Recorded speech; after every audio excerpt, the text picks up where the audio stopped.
For the past 5 years, the iPhone has had the smartphone camera to beat.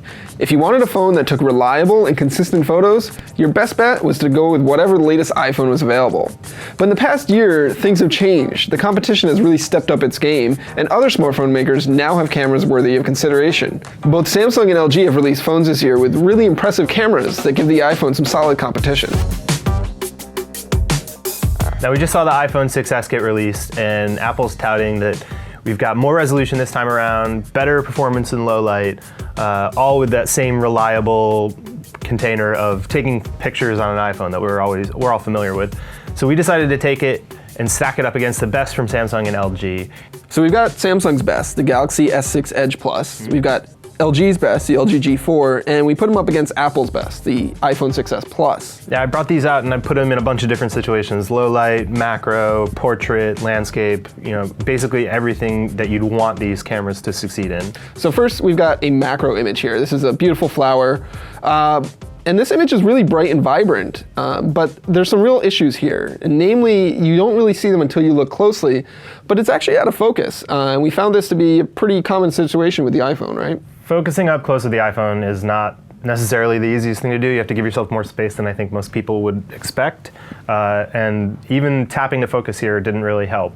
And then on top of that, you take another look at some of the colors here. These flowers, as we're actually going to see, are white around the edges, but the iPhone really kind of bled that color throughout, and you lose a lot of depth of the color. So let's take a look at LG's version of this. Obviously, it looks like a totally different photo. It's a totally different photo, much more in focus, but it's also a lot duller. We don't get as much of the pink here in the center of the flower as we did with the iPhone. And then we take a look at Samsung's, and Samsung's basically splits the difference between those two. It's sharp. We can see all the way down into this flower over here, but it's also still very separated from the background, so you get this really awesome depth. And there's a lot of color. I mean, we're seeing dark pinks in here that we weren't seeing in the iPhone, and we're seeing white, really, really light pink out here at the edges that we weren't seeing in the iPhone. So, I mean, color depth, actual depth, clarity, this one definitely beat out all the others. Yeah, I agree. There's some weirdness going on around the edges here. It looks like it may be a little over sharpened, but it doesn't take away from the photo at all. I think that by far Samsung won this one hands down. So next photo we're going to look at is one just right from the corner of Central Park. We've got some flowers and trees and stuff in the front, nice landscape with some buildings in the background, a lot of different competing light, highlights and shadows. What do you think we got here? The first thing I'm noticing here is that where we saw the sharpening wasn't really a problem on Samsung's image of the flower, here it's kind of a mess. You lose a lot of detail in the center here and a lot of detail around the edges because Samsung's kind of over sharpening. And that's kind of counterintuitive to what most people want or think. You want a really sharp image, but when you apply it artificially, it can look really bad. If we flip over to what the iPhone did, you can see everything is just more pleasant to the eye. There's, it's not as harsh to look at. There's more detail preserved in this area. It's not blown out, and the image doesn't look as overly crisp to my eyes. This is way less aggressive of an image, just from the highlights to the shadows to that sharpening detail, and that's what Samsung's phones seem to do. This when there's a lot going on in a photo, that's when their sharpening is kind of exposed. If it's a nice, simpler shot like that flower, it's nice to sharpen it up a little bit. It doesn't have a lot of stuff to play with, but in a really busy photo like this, we can see that Samsung's phones kind of overdo it a little bit. But yeah, this is really pleasant all the way to the shadows in this building. Yeah. You can see these leaves in the dark up here, but without blowing out these flowers. This is just like exactly what you'd want to take away from that setting. The iPhone did a really impressive job here. Over here on LG, I can't say the same. You've got blown out highlights here. The image just kind of looks just harsh to my eyes. It's kind of got a lot of the similar sharpening issues as the Samsung, and the busy details here just make it unpleasant to look at, unfortunately. So here we've got a pretty standard, straightforward portrait. It's head and shoulders, very common shot. We are outdoors in daylight here. This particular image is from the iPhone, and for the most part, it's pretty good. There's plenty of detail here. You got detail in her eyes and her eyelashes, down to her hair. The color is a little weird, though. It's kind of got this green cast, which we saw a lot with the iPhone photos, and it becomes really dramatic when we check out the other photos from LG and Samsung. Color's way more natural here. Yeah, you can really see it in her skin and definitely in the hair over here. It's kind of borrowing some of the blue from the background here, but the green cast, when you really pull back and look at some of the other pictures, is what stands out here. And we saw that in a couple of the other iPhone photos that we were taking. It tended to, if it got the colors wrong, it got them wrong green. And that's not really a great color to let bleed into pictures that shouldn't have green in them. Especially if it's a portrait. Yeah, it's just going to it makes the face look, a little sicklier. So otherwise, it's not bad. We've got some great detail here, not too much compression or anything. But one thing we did notice is that it sounds like there's not a big difference in the apertures between the iPhone and the other phones. Right. iPhone has a f2.2 aperture, and the Samsung has f1.9, and the LG has an f1.8 lens. And that sounds really close, but it actually makes a pretty big difference. Here she looks compressed against the wall. Almost everything's in detail or in focus.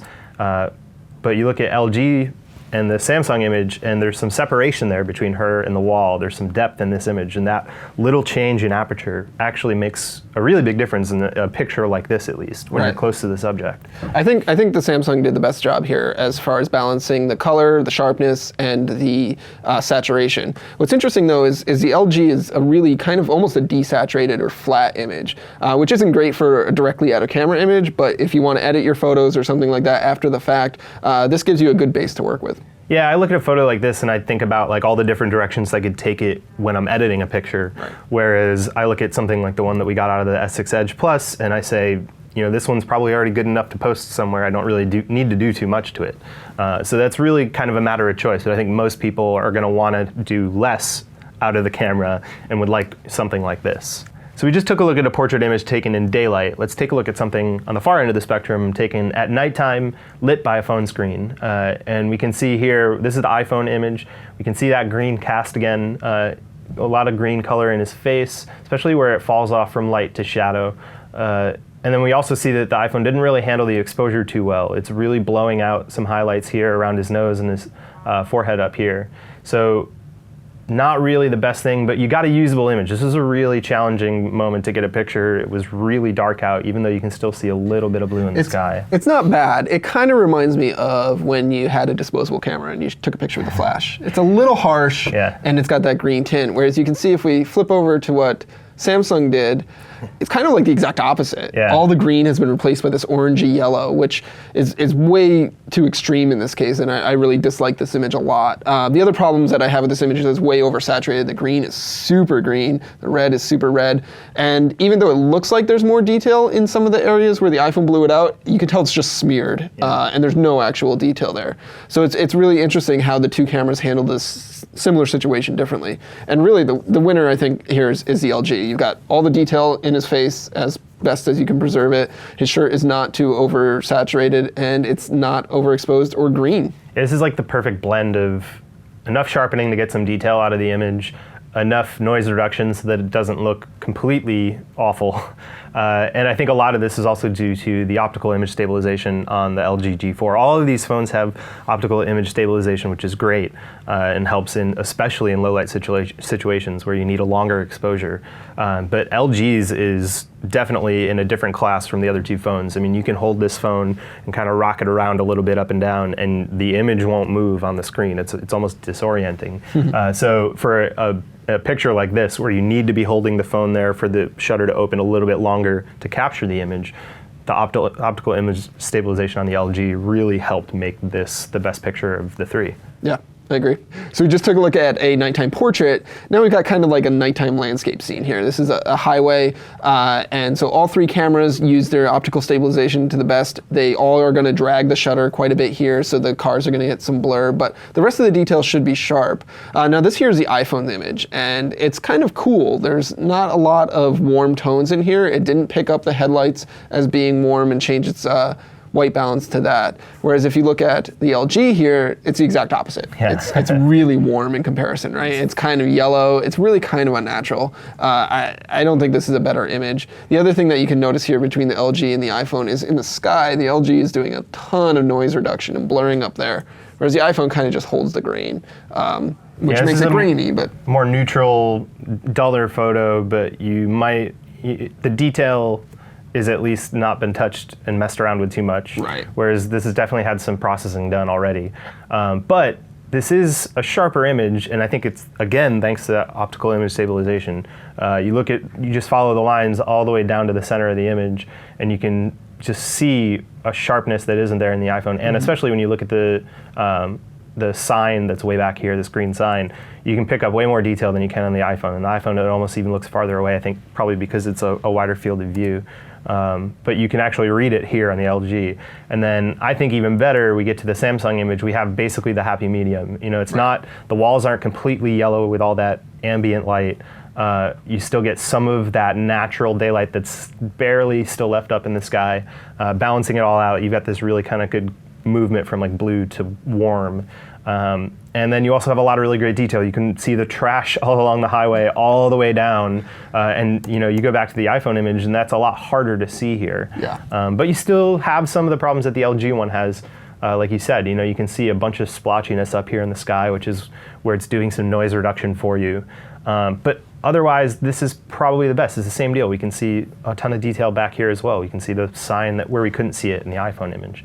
But this is another case of like, not one of these three is too much better than the other one. Right. They're all really kind of a matter of taste, where iPhone is going a little more natural, a little less processing, but the LG and the Samsung especially are going to give you something better out of camera and ready to post without doing any more work to it. Yep, totally.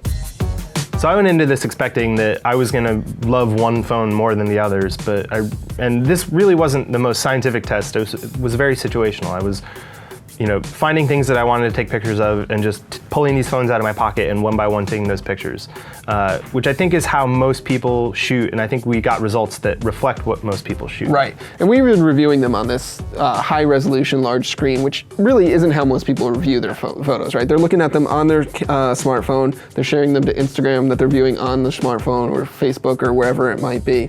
And the reality is that any one of those photos that you took earlier are gonna look great on any one of these screens. Yeah, and it's really hard to find those differences. If we looked at these same photos on a phone screen, it would be a lot harder to parse those differences on.